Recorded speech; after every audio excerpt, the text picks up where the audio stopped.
Taylor, congratulations. For a lot of black people, hearing no education, no class would be interpreted, and rightfully so, as a dog whistle.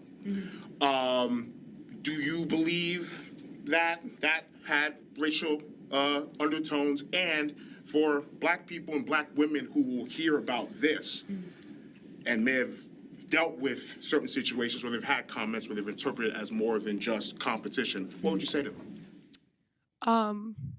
So that's a two-part question. First, no, I don't know. I can't speak on what her intentions were. I can only speak on how I handled the situation. And how I handled it is someone who's upset about the outcome that occurred. You lost, and you're upset about that. Saying I have no education and no class, I don't really take that personally because I know that it's so far from the truth and so far from anything. And again, if I allow what other people have to say about me affect me in that way, then they win. So ultimately, no, I stood up for myself, and I kept in my mind in that moment how I wanted to portray myself and how I wanted to show up. And if my son were to see this interaction, how would he view it? And I think he would be proud of the way that I handled the situation. I'm very strong. I'm very proud as a black woman being out here representing myself and representing us in our culture.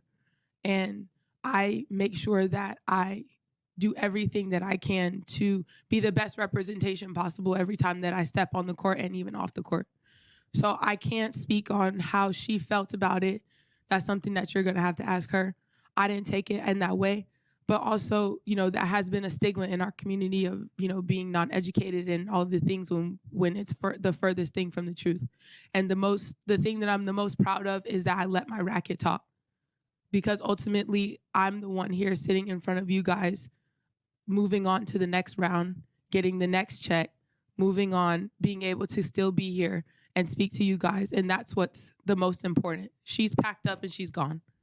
I'm here. And that's the only thing that matters. So whether it had racial undertones or not, that's something that she could speak on. But the only thing that I'm worried about right now is continuing to move forward through this tournament.